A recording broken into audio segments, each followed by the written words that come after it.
கோயில் சொத்துக்களை பாதுகாக்க இந்த அறநிலையத்துறை இருக்குன்னா இதுக்கும் வகுப்பு வாரியம்னு ஒன்று இருக்குது. அதில் அரசினுடைய தலையீடு இல்லாமல் இருக்குது. அவங்க வந்து நிர்வாகத்தில் வந்து அவங்களும் பங்கு பெறணும்னு சொல்கிறது வந்து ஒரு நியாயமானதை தான் நான் பார்க்க முடியுது. எப்படி ஒரு அநீதியாக புரிஞ்சுக்கிறது? ஒரு கவிதை இருக்கு, ஒரு பட்டு வேட்டி பற்றிய கனவிலே இருந்தபோது கட்டி இருந்த கோவணமும் களவாடப்பட்டதுனா இதைத்தான் பாஜக செய்வான். திருத்த சட்டம்னா உன் வேட்டி அவுக்கிற வேலைன்னு அர்த்தம். இந்த உலகத்தில் இருக்கிற அத்தனை பொய்களையும் உருட்டி திரட்டி ஒரு உருவமாக செய்தால் அதுதான் ரங்கராஜ் பாண்டே.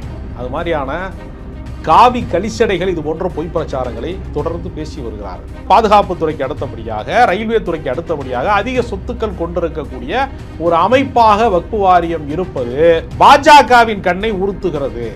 இதுதான் இங்க மெயினான விஷயம். வக்ஃபு வாரியம்ங்கிறது ஒரு இஸ்லாமியர்கள் சார்ந்தது. அதுல வந்து இஸ்லாமியர் அல்லாதவர்களை உறுப்பினராக நியமிக்க வேண்டும், வக்ஃப் போர்டு மெம்பரா வந்து இஸ்லாமியர் அல்லாதவரை வந்து நியமிக்க வேண்டும் அப்படின்னு ஒரு கருத்தை முன்வைக்கிறாங்க. அவரை தப்பு பண்ணலாம் ஏன் பயப்படுறீங்க? அதுதான் ரொம்ப முக்கியமான கேள்வி. இஸ்லாமியர்கள் சொத்துக்கினுடைய பாதுகாப்புக்குள்ள இஸ்லாமியர் அல்லாதவர்களை உள்ள அனுப்புறான் பாரு, பாஜக அனுப்புறான். நீங்க சராசரியான அரசு அனுப்புனா நமக்கு சந்தேகம் வராது. யார் அனுப்புறான்னா பிஜேபி காரன், ஆர்எஸ்எஸ் காரன் உள்ள அனுப்ப போறான்.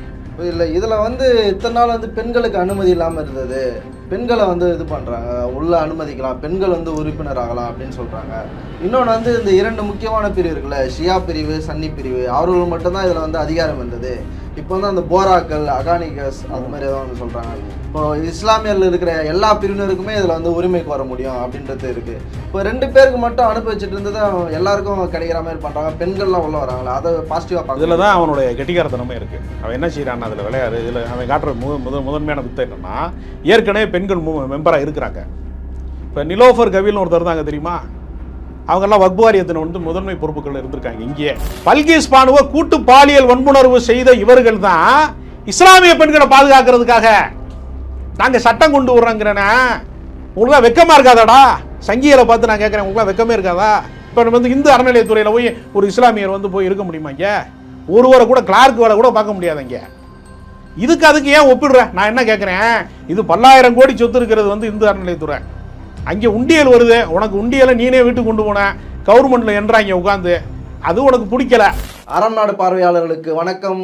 இன்று நம்முடன் இணைந்திருக்கும் சிறப்பு விருந்தினர் அரசியல் விமர்சகர் ராஜகம்பீரன் அவர்கள். வணக்கம் சார். வணக்கம் சார். இந்த வக்ஃப் வாரிய திருத்த சட்டம் அப்படின்னு சொல்லிட்டு ஒரு திருத்த சட்டத்தை வந்து பாராளுமன்றத்தில் எடுத்துகிட்டு வராங்க. அதன் பிறகு எதிர்கட்சிகள்லாம் வந்து ஒரு குற்றச்சாட்டு வைக்கிறாங்க. என்னென்னா இது வந்து இஸ்லாமியர்களுக்கு எதிரான அநீதி, வக்ஃப் வாரியம் அதை வந்து இஸ்லாமியர்கள் தான் வந்து இது பண்ணோம், அதில் அரசு போயிட்டு தலையிடுறது வந்து ரொம்பவே தப்பு அப்படின்னு எதிர்கட்சிகளும் பேசுகிறாங்க, இஸ்லாமியர்களும் பல பேர் பேசிகிட்டு இருக்காங்க. ஆனால் அதுக்கு எதிர்நிலையில் இருக்கவங்களாம் என்ன பேசுகிறாங்கன்னா, நீங்கள் ரங்கராஜ் பாண்டியனுடைய வார்த்தையின்படியே நான் சொல்கிறேன், கோயில் கோபுரத்தின் மீது ஏறி அரசு உக்காந்துட்டு இருக்கிறப்போ வக்ஃப் வாரிய இது அந்த சட்ட திருத்தத்தை மட்டும் நீங்கள் இவ்வளோ வக்காலத்து வாங்கிறது எந்த விதத்தில் நியாயம் அப்படின்னு ஒன்று பேசுகிறாங்க. இப்போ நம்ம வெளியிலேருந்து பார்க்கும்போது இப்போ கோயில் சொத்துக்களை, இந்து மதத்தின் கோயில் சொத்துக்களை பாதுகாக்க இந்த அறநிலையத்துறை இருக்குன்னா இதுக்கும் வக்ஃப் வாரியம்னு ஒன்று இருக்குது. அதில் அரசினுடைய தலையீடு இல்லாமல் இருக்குது. அவங்க வந்து நிர்வாகத்தில் வந்து அவங்களும் பங்கு பெறணும்னு சொல்கிறது வந்து ஒரு நியாயமானதை தான் நான் பார்க்க முடியுது. எப்படி ஒரு அநீதியாக புரிஞ்சுக்கிறது? வக்ஃபு வாரியம் குறித்து பல கட்டுக்கதைகளை பல பேர் எழுப்புகிறார்கள். ஏதோ இது அரசின் கட்டுப்பாட்டிலே இல்லாதது போலவும், அது ஏதோ தன்னிச்சையாகவே செயல்படுவதை போலவும் ஒரு பொய்யான ஒரு கருத்தை, ஒரு பிம்பத்தை பல பேர் கட்டமைக்கிறார்கள். நீங்கள் தொடக்கத்திலேயே குறிப்பிட்டது போல இந்த உலகத்தில் இருக்கிற அத்தனை பொய்களையும் உருட்டி திரட்டி ஒரு உருவமாக செய்தால் அதுதான் ரங்கராஜ் பாண்டே. அது மாதிரியான காவி கலிச்சடைகள் இது போன்ற பொய் பிரச்சாரங்களை தொடர்ந்து பேசி வருகிறார்கள். உண்மை அப்படி கிடையாது, நிலவரம் அப்படி கிடையாது. அதாவது எப்படி வந்து இந்துக்கள் வந்து தங்களுடைய கோவில்களுக்கு தானமாக சில பேர் எப்படி நிலங்களை வழங்கினார்களோ, எப்படி அதை கட்டுமானம் செய்வதற்கு எப்படி வந்து சில பேர் வந்து நன்கொடை வழங்கினார்களோ, அது மாதிரி தான் இஸ்லாமிய செல்வந்தர்கள் தங்களுடைய வியாபாரத்தில் வெற்றி பெறுகிற போது, பெரிய செல்வந்தர்களாக இருக்கிறவர்கள் அல்லது குழந்தை இல்லாமல் இருக்கிறவர்கள், ஏதோ ஒரு காரணத்திற்காக இறை நம்பிக்கையினுடைய அடிப்படையில் இருக்கிறவர்கள் ஒரு சொத்தை வந்து என்ன செய்வார்கள்னா தன்னுடைய வாழ்நாளில் ஒரு பகுதியை வந்து இங்கே கொடுக்குறாங்க. அதில் பள்ளிவாசலை கட்டுமானம் செய்து கொள்ளலாம், பள்ளிக்கூடங்கள் கட்டி கொள்ளலாம், சிறுபான்மை மக்களுக்கு கல்வி கிடைக்காத ஒரு சூழல் இருக்குது, அந்த இடத்துல அது கட்டிக்கொள்ளலாம். அதுபோல் இந்த வேத வழிபாட்டுக்கான கல்வி இருக்குல்ல, மதரசா என்று சொல்லக்கூடிய வழிபாட்டு கல்வி சார்ந்த விஷயங்களுக்கு குரான் கற்றுக் கொடுப்பது, ஹதீஸ் என்று சொல்லக்கூடிய நற்போதனைகளை கற்றுக் கொடுப்பது என்கிற அடிப்படையிலான அந்த மார்க்க கல்வி என்று சொல்வார்கள். அந்த மதம் சார்ந்த வேத கல்வியை கற்றுக்கொள்கிறவர்களுக்கும் இது மாதிரியான வழிபாட்டுக்கும் இன்னும் வந்து அந்த சமூகத்திலே பின்தங்கி இருக்கக்கூடிய ஏழைகளுக்கு உதவுவது, விதவைகளுக்கு வந்து ஏதாவது உதவி செய்வது என்று ரொம்ப ஏழ்மை நிலையில் இருக்கிறவர்களுக்கு, அதாவது ஏழை பெண்கள் வந்து திருமணம் ஆகாமல் இருந்தால் திருமணம், இதுக்கெல்லாம் வந்து ஒரு ட்ரஸ்ட் ஃபார்ம் பண்ணி இருக்கிறாங்க. அப்படித்தான் வந்து வக்ஃபு வாரியம் என்பது உருவாக்கப்பட்டது. அது நீண்ட நெடுங்காலமாக பல பேர் வந்து அதற்கு தானம் தந்ததனுடைய அடிப்படையிலே 8.7 லட்சம் கோடி சொத்துக்கள் அதில் இருக்கிறது.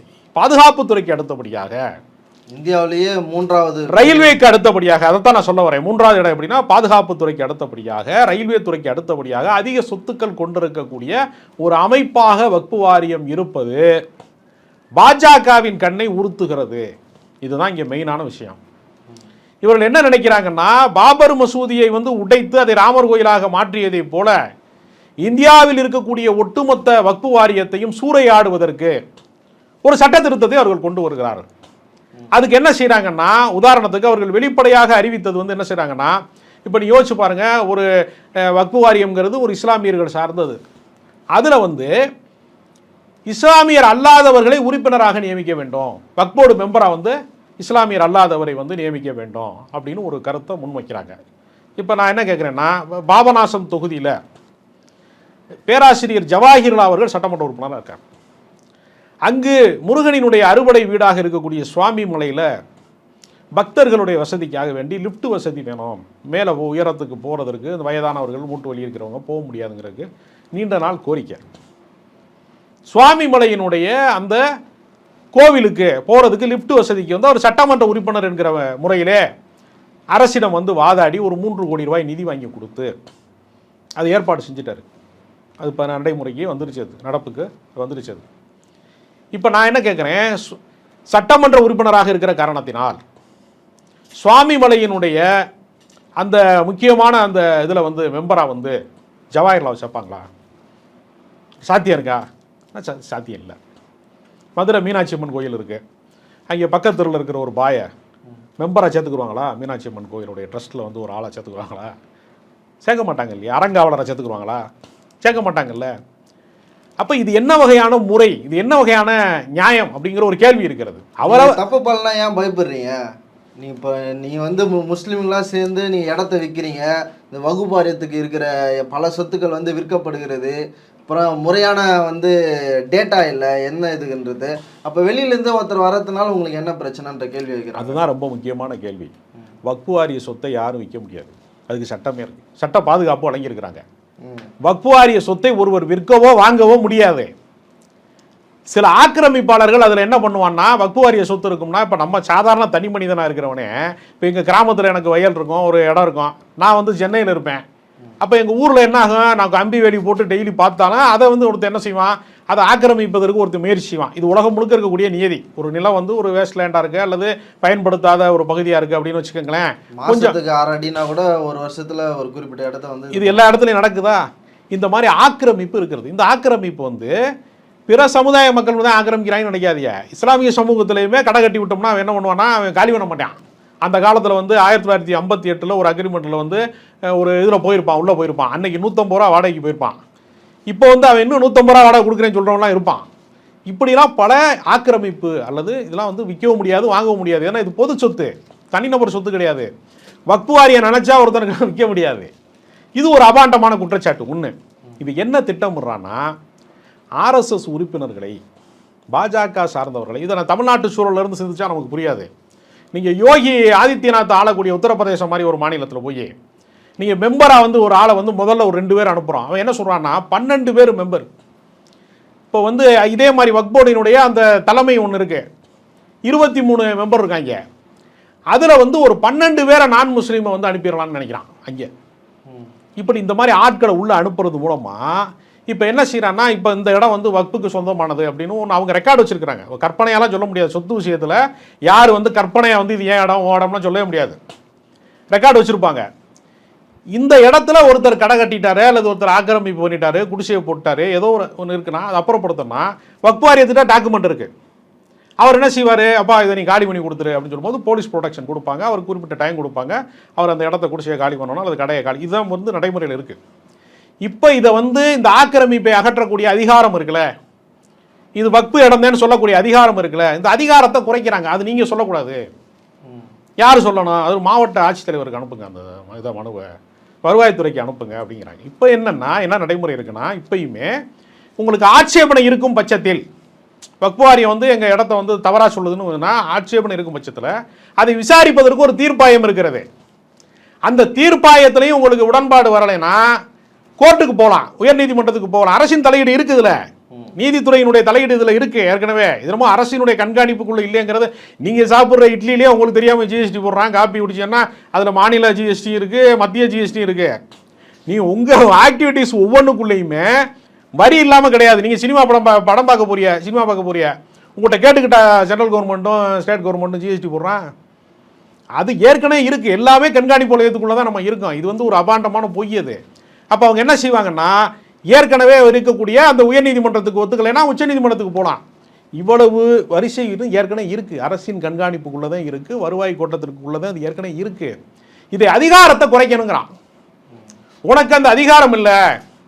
ஆக்கிரமிப்பாளர்களுக்கு ஆதரவான சட்ட திருத்தத்தை கொண்டு வர்றாங்க. சுருக்கமாக சொல்கிறேன், ஆக்கிரமிப்பாளர்களுக்கு ஆதரவான சட்ட திருத்தத்தை கொண்டு வர்றான். இஸ்லாமியர்கள் சொத்துக்கினுடைய பாதுகாப்புக்குள்ள இஸ்லாமியர் அல்லாதவர்களை உள்ள அனுப்புறான். பாரு, பாஜக அனுப்புறான். நீங்க சராசரியான அரசு அனுப்புனா நமக்கு சந்தேகம் வராது. யார் அனுப்புறான்னா பிஜேபிக்காரன், ஆர்எஸ்எஸ் காரன் உள்ள அனுப்ப போறான். அனுப்பிட்டு அவன் என்ன பண்ணுவான்னா, இது வந்து இந்த இடம் வந்து வக்ஃப் இடம் இல்லைம்மா, இது எப்படி சொல்றேன்னா நீங்கள் மாவட்ட ஆட்சித்தலைவருக்கு அனுப்புமா. இப்போ நீ யோசிச்சு பாருங்க, ஒவ்வொரு மாநிலத்திலையுமே மாவட்ட ஆட்சித்தலைவர்னு சொல்லக்கூடிய கலெக்டருங்கிறது பாதி மாவட்ட செயலாளராக தான் இருப்பாங்க. ஆளுங்கட்சிக்கு ஆதரவான ஆளுகளாக தான் எல்லா இடத்துலையும் இருப்பாங்க. நான் ஐஏஎஸ் ஆஃபீஸர்ஸ் வந்து குறைச்சி மதிப்பிடுறேன்னு நினைக்காதீங்க. நேர்மையான அதிகாரிகளும் இருக்காங்க, பெரும்பாலான பேர் அரசு ஆதரவாளராக இருப்பாங்க. இப்போ ஊபியில் வந்து உத்தரப்பிரதேசில் யோகி ஆதித்யநாத் பார்த்து ஒருத்தர் ஐஏஎஸ் ஆஃபீஸர் வந்து கலெக்டராக போட்டிருப்பார்ல, 2 பாஜக காரன் சொல்கிறான் இந்த இடம் வந்து முஸ்லீம் இடம் கிடையாது, வக்ஃப் இடம் கிடையாதுன்னு சொல்கிறான்னு வச்சுங்க. கலெக்டர்கிட்ட போனால் கலெக்டர்கிட்ட அந்த அதிகாரம் இருக்குது, அவர் கையெழுத்தை போட்டு இது வந்து வேறு இதுக்கு சொந்தமானது அப்படின்னு ஒரு 10,000 கோடி இடமா இருக்கும். இடத்த ஒரே நாளில் என்ன பண்ணுமையா ஒரு கார்பரேட் தனியார் நிறுவனத்துக்கு விற்றுருவாங்க. இந்த மோசடிகளை சட்டப்பூர்வமாக நிகழ்த்துவதற்கு ஒரு ஏற்பாட்டை செய்யலாம். இதுக்கு பேர் சட்ட திருத்தமா. நீங்கள் பாஜக கொண்டு வரக்கூடிய திருத்த மசோதாக்களில் வேளாண்மை திருத்த மசோதா, குடியுரிமை திருத்த மசோதா வரிசையாக கொண்டு வந்திருக்கான். ஒளிப்பதிவு திருத்த சட்டம்னு ஒன்று கொண்டு வந்தான் தெரியுமா உங்களுக்கு? பழைய படத்தை மறுபடியும் சென்சார் பண்ணலாமா? இப்போ பராசக்தி படத்தை போய் மறுபடியும் சென்சார் பண்ணி அந்த படத்தில் வருதுல பகுத்தறிவு வசனங்கள்லாம் அதை கட் பண்ணலாம். இப்போ இதுக்கெல்லாம் சட்டம் கொண்டு எதுக்கெல்லாம் திருத்த சட்டம்னு ஒன்று கொண்டு வர்றானோ, ஏற்கனவே உங்களுக்கு என்னென்ன உரிமைகள் இருந்தோ அதை பறிப்பதற்கான ஏற்பாடு. ஒரு கவிதை இருக்கு, ஒருவன் பட்டு வேட்டி பற்றிய கனவிலே இருந்தபோது நமக்கு ஒரு பட்டு வேட்டி கிடைக்கும் ஒருத்தர் நினச்சிக்கிட்டு இருக்கான். ஒரு பட்டு வேட்டி பற்றிய கனவிலே இருந்தபோது கட்டியிருந்த கோவணமும் களவாடப்பட்டதுனா, இதைத்தான் பாஜக செய்வான். திருத்த சட்டம்னா உன் வேட்டி அவுக்கிற வேலைன்னு அர்த்தம். உனக்கு ஒரு பொன்னாடையை போத்துவான், போத்திட்டு என்ன பண்ணுவான், சரக்குன்னு வேட்டி எடுத்துட்டு போயிடுவான். இல்லை, இதில் வந்து இத்தனை நாள் வந்து பெண்களுக்கு அனுமதி இல்லாமல் இருந்தது, பெண்களை வந்து இது பண்ணுறாங்க, உள்ள அனுமதிக்கலாம், பெண்கள் வந்து உறுப்பினர் ஆகலாம் அப்படின்னு சொல்கிறாங்க. இன்னொன்று வந்து இந்த 2 முக்கியமான பிரிவு இருக்குல்ல, ஷியா பிரிவு, சன்னி பிரிவு, அவர்கள் மட்டும்தான் இதில் வந்து அதிகாரம் இருந்தது. இப்போ வந்து அந்த போராக்கள், அகானிகஸ் அது மாதிரி ஏதோ ஒன்று சொல்கிறாங்க. இப்போ இஸ்லாமியர்கள் இருக்கிற எல்லா பிரிவினருக்குமே இதில் வந்து உரிமை கோர முடியும் அப்படின்றது இருக்குது. இப்போ 2 பேருக்கு மட்டும் அனுப்பி வச்சுட்டு இருந்தது எல்லாருக்கும் கிடைக்கிற மாதிரி பண்ணுறாங்க, பெண்கள்லாம் உள்ள வராங்களா, அதை பாசிட்டிவாக பார்க்க. இதில் தான் அவனுடைய கெட்டிக்காரத்தனமே இருக்குது. அவன் என்ன செய்கிறான் அதில் விளையாடு. இதில் அவன் காட்டுற முதன்மையான வித்தை என்னென்னா, ஏற்கனவே பெண்கள் மெம்பராக இருக்கிறாங்க. இப்போ நிலோஃபர் கவில்னு ஒருத்தர் இருந்தாங்க தெரியுமா, அவங்கெல்லாம் வக்ஃப் வாரியத்தின் வந்து முதன்மை பொறுப்புகள் இருந்திருக்காங்க. இங்கேயே பல பேர் வக்ஃப் வாரிய தலைவராகவே இருந்திருக்கிறாங்க. பெண்களை ஏதோ இவங்க புதுசாக கொண்டு வர்றது மாதிரி ஒரு தோற்றத்தை முதல்ல உருவாக்குறாங்க. ஏன்னா பெண்களுக்கு எதிரானவங்க இவங்கெல்லாம் அப்படிங்கிறதே இது. அது ஒரு பொய்யான தோற்றம். மகளிர் மசோதாவை கிடப்பில் போட்ட இந்த அயோக்கிய பயலுக ஒட்டுமொத்த பெண்களுக்குமான மகளிர் மசோதாவை என்ன பண்ணிட்டான், 33% இடஒதுக்கீடு மசோதாவை என்ன பண்ணான், கிடப்பில் தூக்கி போட்டான். இவங்க பெண்களை பாதுகாக்கிறாங்களா? குஜராத்தில் பல்கீஸ் பானுவை கூட்டு பாலியல் வன்புணர்வு செய்த இவர்கள் தான் இஸ்லாமிய பெண்களை பாதுகாக்கிறதுக்காக நாங்கள் சட்டம் கொண்டு வர்றோங்கிறேன்னா, உங்களுக்குலாம் வெக்கமாக இருக்காதாடா? சங்கிகளை பார்த்து நான் கேட்குறேன், உங்களுக்குலாம் வெக்கமே இருக்காதா?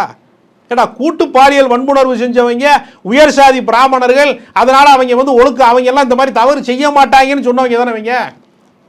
கோவிலில் ஒரு பெண்ணை வந்து ஆசிபாங்கிற சிறுமியை வந்து பாலியல் பலாத்காரம் செஞ்சு கொலை பண்ணதுக்கு ஆதரவாக ஊர்வலம் போனவங்க தானே பாஜக. இவங்களுக்கு பெண்களை பற்றி பேசுறதுக்கு யோக்கியதை இருக்கா? மணிப்பூரில் பெண்களை ஊர்வலமாக வந்து அழைச்சிட்டு நிர்வாணப்படுத்தி கொண்டு வந்தாங்களா இல்லையா? அவங்க இன்னைக்கு பற்றி எரியுதா இல்லையா மணிப்பூர்? பெண்களை பற்றி நீ பேசலாமா? உனக்கு யோக்கியதை இருக்கா? முதல்ல உனக்கு மொட்டை பாப்பாத்தியா வச்சிருந்தா, நான் பார்ப்பனர்களுக்கு சேர்த்து சொல்றேன், மொட்டை பாப்பாத்தியா வீட்டுக்குள்ள 2 வயது விதவைகள் 3 வயது விதவைகள்லாம் குழந்தை திருமணங்களை வச்சு எத்தனை பெண்களுடைய வாழ்க்கையை மொட்டையடிச்சவங்க. அதையெல்லாம் மீட்டு கொடுத்தது யாரு? சமூக நீதி பேசிய தந்தை பெரியார்ல இருந்து சட்டத்தை அரசியல் சாசனத்தை உருவாக்கி அண்ணல் அம்பேத்கர்ல இருந்து முற்போக்கு புரட்சியாளர்கள் சீர்திருத்தவாதிகள் சமத்துவவாதிகளால தானங்க பெண்கள் இன்னைக்கு பள்ளிக்கூடத்துக்கு போறாங்க, கல்லூரிக்கு போறாங்க, உயர் அதிகாரியா இருக்கிறாங்க, கலெக்டரா இருக்காங்க. இவங்கனாலயா? ஆனா வகுப்பு வாரியத்துல இல்லன்றாங்களே. வகுப்பு வாரியத்துல இருக்குன்னு ஆதாரம் இருக்கே, இல்லைன்னு எப்படி நீ சொல்லுவ? வகுப்பு வாரியத்துக்கு தான் நானே ஆதாரம் சொல்றேன். நிலோஃபர் கபில் மாதிரி பல பேர் இருந்திருக்கிறாங்க. வகுப்பு வாரியத்துல யார் வேணாலும் மெம்பர் ஆகலாம். இது அரசியல் சாசனத்துக்கு உட்பட்டதுங்க. இவன் என்ன புதுசா? நான் என்ன குறை? ரேபிஸ்ட் கூட என்ன உனக்கு? நான் பாஜக காரன் ஒரு ரேபிஸ்ட். இப்போ மணிப்பூர்ல இருந்து காஷ்மீர்ல இருந்து குஜராத்ல இருந்து பல கலவரங்கள்ல ரேபிஸ்ட் இவங்க பூராமே சங்கிய பூரா. உங்களுக்கு என்னடா யோக்கியதை இருக்கு? இஸ்லாமிய பெண்களை பத்தி உங்களுக்கு என்ன அக்கறை இருக்கு நான் கேட்கிறேன். அங்கேயெல்லாம் உனக்கு தெரியலையா? கண்டு தெரியலையா உனக்கு? இங்க வந்து மணிப்பூர் பெண்களை நிர்வாணப்படுத்தினவங்க வந்து பெண்களை பாதுகாத்துருவாங்களா? நீ பெண்கள் மேல அக்கறை இருக்கிறவன் நீ என்ன செய்யணும்? நீ வந்து பெண்களுக்கான இடஒதுக்கீடு மசோதாவை நிறைவேற்ற வேண்டிய நீ மகளிர் மசோதாவை தூக்கி குப்பை தொட்டியில் போட்டு வச்சிருக்க. எல்லாமே டிராமா தான். பாஜகவை பொறுத்தவரையில் திருத்த மசோதான்னு ஒன்று கொண்டு வந்துட்டான்னா அது திருத்த மசோதா கிடையாது, சம்பந்தப்பட்ட மக்களை வருத்துகிற மசோதா. இப்போ கோயில்னா வரும்போது மட்டும் நீங்கள் இதெல்லாம் பேசுகிறீங்க, அரசு தலையீடு இருக்கணும், இந்து அறநிலையத்தில் வந்து முக்கியமானதாக இருக்கணுன்றீங்க. வகுப்பு வாரியத்தில் வந்து அரசினுடைய, இப்போ நீங்கள் சொல்கிறீங்க அரசினுடைய தலையீடு வந்து இருக்குதுன்ட்டு, ஆனால் இத்தனை நாள் அது வந்து தன்னிச்சையாக செயல்பட்டு இருந்தது, இது வந்து ஒரு முக்கியமான நடவடிக்கை அப்படின்லாம் ரங்கராஜ் பாண்டே போன்ற. அதாவது கோவில் நிலங்கள் எல்லாவற்றையுமே பல பேர் ஆட்டையை போட்டு ஏமாற்றி சாப்பிட்ருக்காங்க கடந்த காலங்களில். கோவிலே கூடாது என்று சொல்லவில்லை, கோயில் கொடியவர்களின் கூடாரமாக மாறிவிடக்கூடாதுன்னு சொல்லி பராசக்தியில் வசனம் எழுதுனாங்கல்ல. அது ஏன் அந்த வசனத்தை எழுதுனாங்கன்னா, பல கொடியவர்களின் கூடாரமாக இன்னைக்கு இருந்துச்சு. அதை பல பேர் கோரிக்கை வச்சதுக்கு பின்னாடி ஓமந்தூர் ராமசாமி ரெட்டியார் என்று சொல்லுகிற ஒரு முதலமைச்சராக இருந்த காலத்தில், அவர் வள்ளலாருடைய பக்தர், அவர் முதலமைச்சராக இருந்த காலத்தில் திமுக காரன் கொண்டு வரல அந்த சட்டத்தை. இந்து அறநிலையத்துறையை உருவாக்கியது யாருன்னா ஓமந்தூர் ராமசாமி ரெட்டியார். அவர் பேரில் தான் இந்த சட்டமன்ற வளாகங்கள் அந்த இதெல்லாம் இருக்குது. இப்போ மருத்துவமனைலாம் இருக்குது, ஓமந்தூர் மருத்துவமனை சொல்கிறோம் இல்லையா, அந்த முதலமைச்சர் கொண்டு வந்தது தான் அறநிலையத்துறை. இப்போ இவன் என்ன சொல்கிறான், எங்களுக்கு திரும்ப கொடுங்கங்கிறேன். அப்போ நான் என்ன கேட்குறேன், திரும்ப கொடுக்குறாங்கன்னா எந்த ஜாதிக்கு கொடுப்பாங்க? யாருக்கு கொடுப்பாங்க? தாழ்த்தப்பட்ட மக்களுக்கு கொடுப்பாங்களா? பஞ்சமி நிலத்தை ஆட்டையை போட்டு வச்சுருக்காங்க. இதே மாதிரி இப்போ அரசு வந்து அங்கே என்ன செய்யுதுன்னா, ஆக்கிரமிப்பை தடுப்பதற்கு முறைப்படுத்தப்பட்டது. அதை இந்துக்களால் தானே உருவாச்சு, அது இஸ்லாமியராக உருவாக்குனா. இப்போ வந்து இந்து அறநிலையத்துறையில் போய் ஒரு இஸ்லாமியர் வந்து போய் இருக்க முடியுமா? இங்கே ஒருவரை கூட கிளார்க் வேலை கூட பார்க்க முடியாதுங்க. அதுக்கு ஏன் ஒப்பிடுற? நான் என்ன கேட்குறேன், இது பல்லாயிரம் கோடி சொத்து இருக்கிறது வந்து இந்து அறநிலையத்துறை. அங்கே உண்டியல் வருது, உனக்கு உண்டியலை நீனே வீட்டுக்கு கொண்டு போன கவர்மெண்ட்டில் என்றாங்க உட்காந்து, அது உனக்கு பிடிக்கல. இப்போ 1000 கோவில்களுக்கும் குடமுழுக்கு பண்ணியிருக்காரு அறநிலையத்துறை அமைச்சராக இருக்கக்கூடிய சேகர் பாபு. ஒரு பாஜகக்காரன் பாராட்டி போனவரை ஏன் பாராட்ட மாட்டேங்கிறான்? இந்து எவ்வளோ கோயில்கள் அன்னதானம் நடக்கிறது, குடமுழுக்கு நடக்குது, சொத்துக்களை மீட்டிருக்கிறாங்க. எவனாவது பாராட்டியிருக்கான அது வரைக்கும்? ஏன்னா சொத்து ஆட்டையை போட்டவன் இவன் தான். கடவுளின் பெயரால், கடவுள் நம்பிக்கையின் பெயரால், மதத்தின் பெயரால் ஆட்டையை போட்டவன் அவன் தான். சங்கீதம் ஆட்டையை போட்டிருக்கான், அவங்கிட்ட இருந்து அவர் மீட்கிறாரு. அப்போ உண்மையான பக்தி யாரிடம் இருக்கிறது? அப்போ நான் என்ன சொல்கிறேன், கோவில் நிலமாக இருந்தாலும், வக்ஃப் வாரியத்துக்கு சொந்தமாக நிலமாக இருந்தாலும், யாருடைய நிலமாக இருந்தாலும் அடுத்த சொத்தை ஆட்டையை போடக்கூடாது. அதுதான் முறையானது. அதுக்கு ஏற்கனவே சட்ட பாதுகாப்பை அரசியல் சாசனம் வழங்கி இருக்கிறது. அவர்கள் அதிகாரத்தை குறைப்பதன் மூலமாக, வக்ஃபோர்டினுடைய அதிகாரத்தை குறைப்பதன் மூலமாக அதுக்குள்ள சங்கியை அனுப்பி ஆட்டையை போடுறதுக்கு பிளான் போடுறாங்க. அதை எதிர்க்கட்சிகள் எதிர்க்கிறதை தவிர, இந்தியா கூட்டணி எதிர்க்கிறதை தவிர எந்த வகையிலும் நியாயம் கிடையாது. அதனால இது தவறானது. சிறுபான்மை மக்களை ஒடுக்குகிற முயற்சியை பாஜக நினைக்கிறது. அதிகாரத்தில் இருக்காங்க, சொத்துக்களை வந்து பாதுகாக்கிற நிறுவனத்துல தானே இவங்க உள்ள போறாங்க. இது எப்படி? நான் என்ன கேட்கிறேன்னா, இல்ல என் வீட்டில் நான் இருக்கேன், நீங்க வீட்டுக்குள்ள வர்றீங்க, என்னைய பாதுகாக்கணும்னு ஏன் அனுமதி இல்லாமல் எப்படி என் வீட்டுக்குள்ள வருவீங்க? நீங்க ஏன் சொத்துங்க அது? ஒரு இஸ்லாமியருடைய சொத்து. அவங்க இப்போ ஒரு பாதுகாப்பு கமிட்டி போட்டிருக்காங்க. அதில் முறையீடு நடந்துச்சுன்னா அதை விசாரிக்க கோர்ட் இருக்குது, அதுக்கு அதிகாரம் இருக்குது, தீர்ப்பாயம் இருக்குது, உச்சநீதிமன்றம் இருக்குது, எல்லாமே இருக்குது. அரசியல் சாசனத்தின்படி தான் அது எல்லாமே நடக்குது. ஏற்கனவே ஒரு IAS ஆஃபீஸர் தான் அதுக்கு தலைவர். இவன் சங்கியை உள்ளே கொண்டு வந்து மெம்பர் ஆக்கி அந்த சொத்தையெல்லாம் வக்ஃப் போர்டு சொத்து கிடையாதுன்னு அறிவிச்சு மாவட்ட ஆட்சித்தலைவரை கைக்கில் வச்சுக்கிட்டு இவன் சொத்தை அபகரிக்கலாம்ங்கிறதுக்கு ஒரு சட்டம் கொண்டு வர்றான்னா இந்த சட்டத்தை எப்படி ஆதரிக்க முடியும்? இதை நான் என்ன கேட்குறேன், ராணி மங்கம்மா வந்து அவர் ஆட்சி காலத்தில் வந்து சில நிலங்களை தானமாக கொடுத்துருக்கு. 350 ஏக்கரை வந்து நான் தானமாக கொடுக்குறேன் அப்படின்னு ராணி மங்கம்மா சொல்லியிருக்கேன் அந்த காலத்தில். இது மதச்சார்பின்மைக்கு ஒரு எடுத்துக்காட்டு.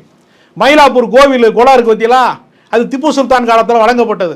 இதெல்லாம் மதச்சார்பின்மையில் இந்த நாட்டில் நடந்த வரலாற்று உண்மை. இதுக்கெல்லாம் செப்பையம் இருக்குது, செப்பேடு இருக்குது, பட்டயம் இருக்குது, எல்லாமே இருக்குது. இதெல்லாம் வந்து இந்த டுபாக்கூர் பசங்கள்லாம் மறுக்க முடியாது. அதுக்கெல்லாம் ஆதாரம் இருக்குது நான் சொல்கிறதுக்கெல்லாம். இதையெல்லாம் இப்போ என்ன சொல்கிறேன் தெரியுமா? வக்பு வாரியத்திற்கான நிலத்தை கொடுப்பதற்கு பிற சமூகத்துக்கு உரிமை இல்லைங்கிறான். விருப்பப்பட்டு இப்போ நீங்கள் இருக்கிய, உங்களுக்கு விருப்பப்பட்டு நீங்கள் ஒரு பெரிய செல்வந்தராக இருக்கிய, உங்கள் பகுதியில் இஸ்லாமியர் இருக்காங்க, நீங்கள் விருப்பப்பட்டு ஒரு இடம் கொடுக்குறீங்க, நீங்கள் வந்து ஒரு பள்ளிவாசல் கட்டிக்கங்க, நான் டொனேட் பண்ணுறேன் உங்களுக்கு. அதெல்லாம் செய்கிறாங்களா இல்லையா? இப்போ திருவல்லிக்கேணி பள்ளிவாசலில் வந்து நோன்பு திறக்கிறதுக்கு அங்கே இருக்கக்கூடிய இந்துக்கள்லாம் சேர்ந்து நோன்பு திறக்கிற நிகழ்ச்சிக்கு வந்து நாங்கள் வந்து ஸ்பான்சர் பண்ணுறோம், பசியோடு இருக்கிற உங்களுடைய நோன்பு திறப்பு விழாவிற்கு நாங்கள் உணவு தர்றோம், நாங்கள் பழங்களையும் நோன்பு கஞ்சியும் நாங்கள் ரெடி பண்ணி தர்றோம், எங்களுக்கு ஒரு வாய்ப்பு கொடுங்க, நாங்கள் ஒரு தர்ம பணி செய்கிறோம், ஒரு நன்மையை செய்கிறோம்னு வர்றாங்கல்ல பக்தர்கள். அதனால தான் நான் சொல்கிறேன், பக்தர்கள் வேறு, சங்கிகள் வேறு. பக்தர்களுக்கு மத வேறுபாடு கிடையாது. அவர்கள் அன்பு சார்ந்தவர்கள், சங்கிகள் வெறுப்பு சார்ந்தவர்கள், கலவரம் சார்ந்தவர்கள். அதனால் இவன் என்ன சொல்கிறேன்னா, இஸ்லாமியர்கள் 5 வருடம் ஏற்கனவே ஒரு இஸ்லாமியராக இருந்திருக்கணும். எதுக்கு? தானம் கொடுக்கறதுக்கு. உலகத்தில் தானம் கொடுக்கறதுக்கு எவனாவது வந்து தடுக்கிறதுக்கு சட்டம் போட்டு பார்த்துருக்கல? அது வரைக்கும் சட்டம் போடுறான். இப்போ ராணி மங்கம்மா கொடுத்த இடத்த என்ன சொல்லுவான்னா, இப்போ புதிய சட்ட திருத்தத்தில் இஸ்லாமியர் அல்லாதவர் கொடுத்தது செல்லாது மேனி. இதெல்லாம் இவனுடைய திட்டம். அதனால் மத ரீதியாக மக்களை பிளவுபடுத்துகிற அரசியலை கூர்தீட்டுவதற்காக, இந்த குழப்பத்தை விளைவிப்பதற்கு இந்த சட்ட திருத்தத்தை பயன்படுத்த பார்க்கிறார்கள். இது நடைமுறைக்கு சாத்தியமாக வராது. அதை நிச்சயமாக எதிர்க்கட்சிகள் மட்டுமல்ல, உண்மையான பக்தர்கள் யாரும் ஒப்புக்கொள்ள மாட்டார். இப்போ நம்ம இயல்பாக பார்க்கும்போது வக்பு வாரியத்துக்கு வந்து இந்த திருத்த சட்டம் ரொம்ப சூப்பரானது, ஆட்டையை போடுறவனுக்கு சூப்பரானது. நீங்க சொன்ன கருத்து சரியா, நான் வரவேற்கிறேன். யார் திருடன் நினைக்கிறானா, ஆக்கிரமிக்கன்னு நினைக்கிறானா, வக்பு சொத்தை வந்து படிப்படியா எப்படி இந்த வரப்பை வெட்டி வெட்டி கொஞ்சம் கொஞ்சமா சேர்ப்பாங்களா, அந்த மாதிரி ஆட்டையை போடுறவனுக்கு இந்த சட்ட திருத்தம் முக்கியமானது.